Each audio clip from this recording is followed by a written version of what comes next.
I just saw the best hockey game ever. Okay, maybe I'm exaggerating a little bit, but not by much. This is probably the best game of the season, and for sure the best game I've ever seen in person. This game was the Buffalo Sabres hosting the Tampa Bay Lightning, Sunday, March 8th, 2026.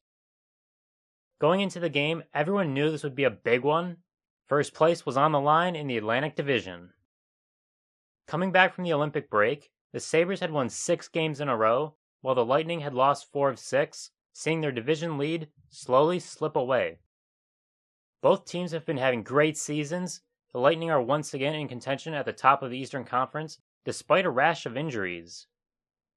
Meanwhile, the Buffalo Sabres have been on a revelation, being the best team in the NHL since the beginning of December, after years of futility and going 14 years without a playoff appearance. In their prior 2 meetings, both held in Tampa, the teams split the games. Tampa won the first one, coming back to tie the game in the final seconds before winning the game 3-2 in overtime. In the next meeting, the Sabres showed why they deserve to be among the league's top teams. Jumping out to a 4-0 lead in the first period and chasing Tampa goalie Andrei Vasilevsky from the net early in the game, on their way to a 6-2 win. Now back in Buffalo, the stage was set for an intense matchup, but few knew an all-time classic was about to unfold. The talk before the game was that Tampa would try to attack the Sabres early, be physical, and show why they have been a top dog in the NHL for years. But nobody knew what was about to come. The stage was set and the game of the season in the NHL was about to begin, and I had a front row seat. Well, many rows back, but still had a seat. Just a few minutes into the game, the first scrum and fights began after a hit by Brandon Hagel on Tage Thompson. Everyone jumped in the pile and found a partner, and what resulted was Darren Radish and Rasmus Dahlin squaring off. After a few punches, they went down, but Radish landed a few more with Dahlin already down on the ice. As a result of the first blows of the game was a Sabres 5-on-3 power play, which for them went absolutely nowhere. Later in the first period, Buffalo would get another power play and get the first goal of the game from Josh Doan to give the Sabres a 1-0 lead, and the game was off and running in Buffalo.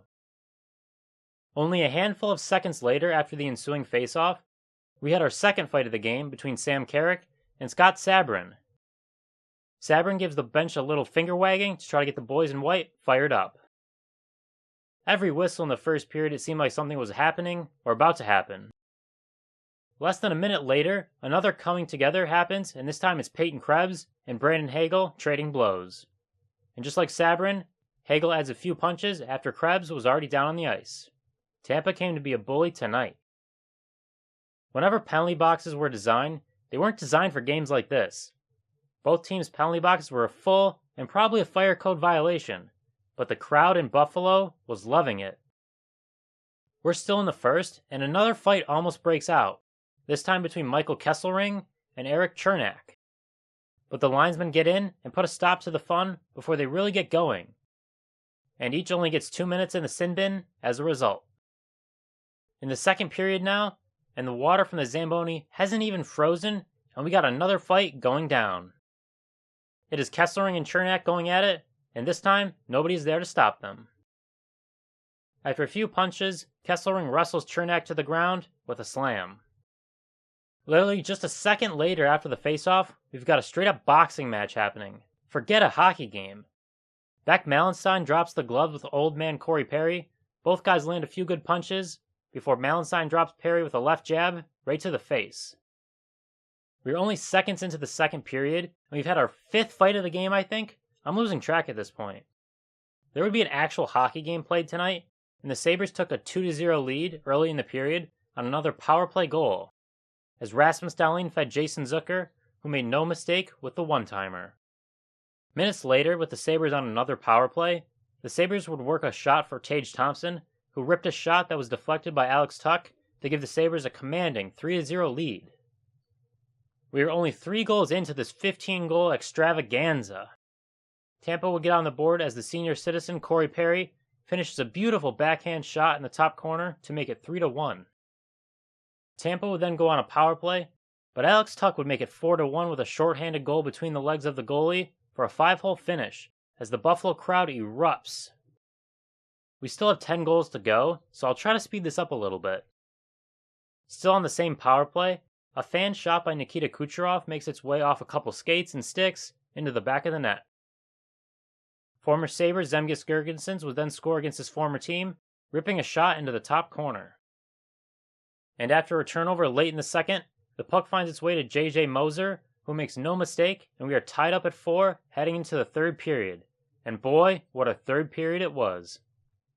Tampa would score the first 2 goals in the third period, as first Nikita Kucherov buried a one-timer, followed then by a loose puck off a rebound, making its way to Braden Point to put the Lightning up by 2.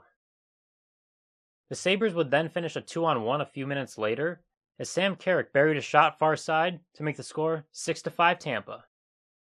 Tampa would get it right back though, as Brandon Hagel, who had been in the thick of it all night, would bury a rebound on a wide open net to make it 7-5 Tampa.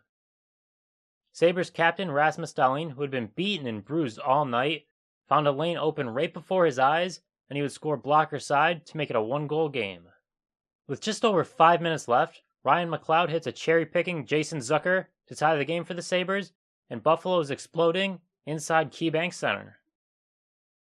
A minute later, the Sabres would take the lead after a Rasmus Dahlin shot cranks off the bar, and Josh Doan reacts first and buries it into the open net for the game-winning goal, 8-7. And I'll let the sellout Buffalo crowd take it from there.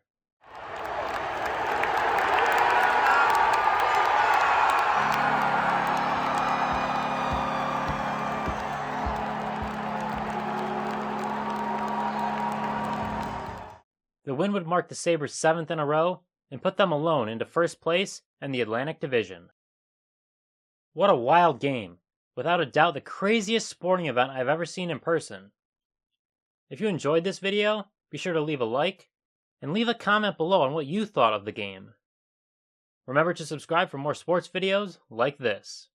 Thank you for watching, and I'll see you in the next one.